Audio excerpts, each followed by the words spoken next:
What's going on YouTube, and welcome back to Goal Line Hockey. It's your boy Kevin Forte, and today we are going over to the Toronto Maple Leafs. We're going to the GTA as we have some news. Mark Giordano signing a 2-year contract with the Maple Leafs. This is some good news for the team. There's been talk over the past week from Elliot Friedman that a deal would get done, and it is official.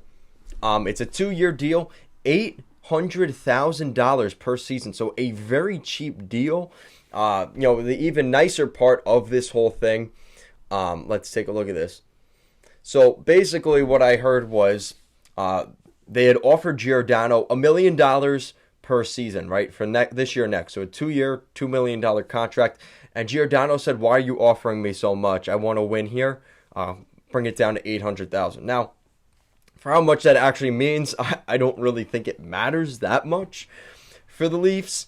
But the fact that he did that, obviously very nice. He's made his money in Calgary, on his last contract. So money's probably not much of a factor. And again, $200,000 is basically peanuts to him at this point. So Giordano, man, really, really good guy move right there by Big Gio. And he will be staying in Toronto. So for what I thought was probably his last game in Toronto, the mindset has been that he will take less money to stay with a cup contender. And he's riding the horse here in Toronto. He saw what they did this season. Yes, they played Tampa, but I think he saw the potential of what they could be potentially next year. So I like that move there by Giordano, a leader, has some swagger, kind of what I said at the end of the season, at the end of their playoff series that they needed. They need guys like Giordano in the locker room, and it's a perfect fit. He's from Toronto. It just makes sense. So this is from Andrew Forbes. The Maple Leafs fans should say their goodbyes to goaltender Jack Campbell now. The problem is they just don't have money, like kind of what we just talked about with Mark Giordano. And that kind of raises the speculation as to what they could look to bring in, in the event likely that Jack Campbell leaves. Who could come into Toronto to take that role? Now, here's the other thing. They have Peter Mrazek still. And ideally, I think they move that contract. I don't think it's going to happen. But let's just say, hypothetically, let's say they buy that contract out. Does it even make sense? Is this a buyout worthy deal? So you're saving. Yeah, so this is how you have to look at it. So for the first 2 years, the Leafs would be saving almost $3 million per season. It's like 2.7 in year one and 2.9 million in year two. But the problem is the last 2 years of that, it's a 4-year buyout because again, there's still 2 years left on that deal as it is. You're actually going to hurt yourself. You're going to be losing $1 million for the third and fourth years of this buyout. So it depends. Again, Dubas thinks this is the window to win, but again, you're going to need that extra $1.5 million in the next 3 and 4 years when you have to re-sign Marner and Matthews. So, again, they could buy him out. It is realistic. Again, $3 million saved for this year and next year. But again, you're paying the devil on the back end of that when you're giving up almost $1.5 million for him to not be there. So, I think it'll be interesting. I think Dubas obviously will explore trying to trade Mrazek before that. But again, I think there is reason to believe here that there could be something ugly here with Peter Mrazek happening. But they have Shalgren. Shalgren has been a pretty good backup at the end of the season. So if you have Shalgren and a guy that you bring in, I would say that's pretty good. I think in the free agent market, I think you're going to stay away from that. Being completely honest, I think Darcy Kemper is going to price himself out of Toronto as the same reason Campbell is. He's probably going to go somewhere in the mix of, as crazy as it sounds, New Jersey, Buffalo, kind of depending on what happens with teams like Dallas. Do they want someone behind Ottinger? Chicago, What's the Blackhawks' plan moving forward? So there's a couple of different teams out there that it could work. Now, here's where I'm going to go.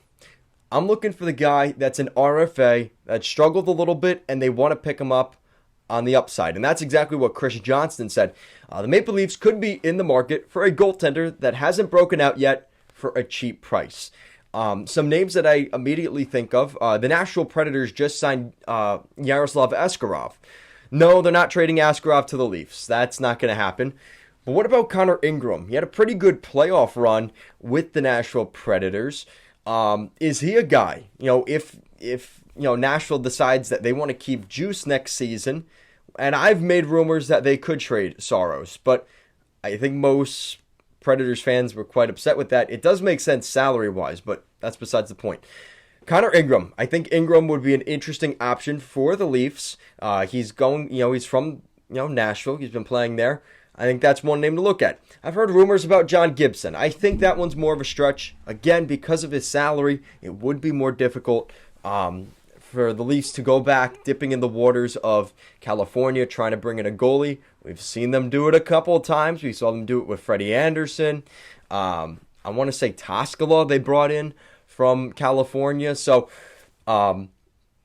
they've already tried this project, and it's not, and they brought in Jack Campbell, right, from LA. So, it has worked for them in the past. John Gibson would be in the window of when they want to win. I think it's going to come down to salary. I think that could be the problem with Gibson.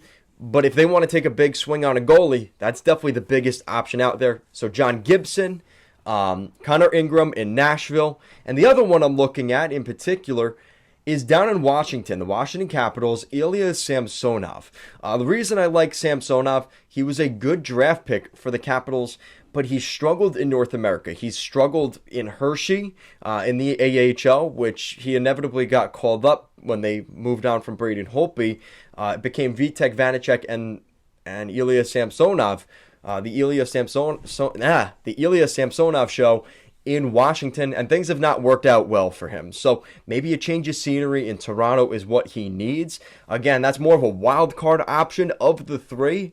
Ilya Samsonov is the most volatile, whether you could be getting a really good ceiling, and also you could have a really bad season with him. So either way, you're kind of looking at, there is, and again, you have to consider if they keep Mrazek, I think Gibson is automatically, you are not getting Gibson. But if it depends on what happens with Mrazek first, and then it goes into who is going to be the best fit for us. I do think Connor Ingram is the most likely from the Nashville Predators. I think he's the guy that makes the most sense. And the problem is, I've talked, Predators fans with Askarov signing.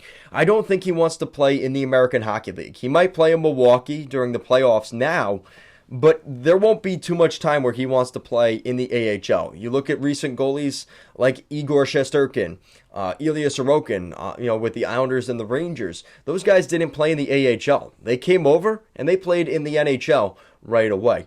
Now, to be fair, they were a couple years older. They were playing on the best teams in the KHL, and they were like, yeah, no, we want to stay a little longer and then come over. So that is the only difference between Askarov and those guys is they're 23, 24 when they came over. Askarov's only 20. So that is the one thing I would say. It depends on what Nashville does and if they're willing to trade Ingram. But Ingram, I do think, is the best fit for the Leafs. He's a cheaper contract, and he could be, with what he did against Colorado in that first round, there is definitely potential in Connor Ingram. The question is, though, again, what is Nashville's plans for their goalie situation, and would they consider trading Ingram again, and for what price? So, guys, that is it for today's video. Let me know what you think in the comment section down below. Who should the Leafs go after in the goalie market? I do think they will not be able to keep Campbell. I think Darcy Kemper's out of that a question as well. So then it comes down to guys that will probably have to be on the trade market, like a Gibson in Anaheim.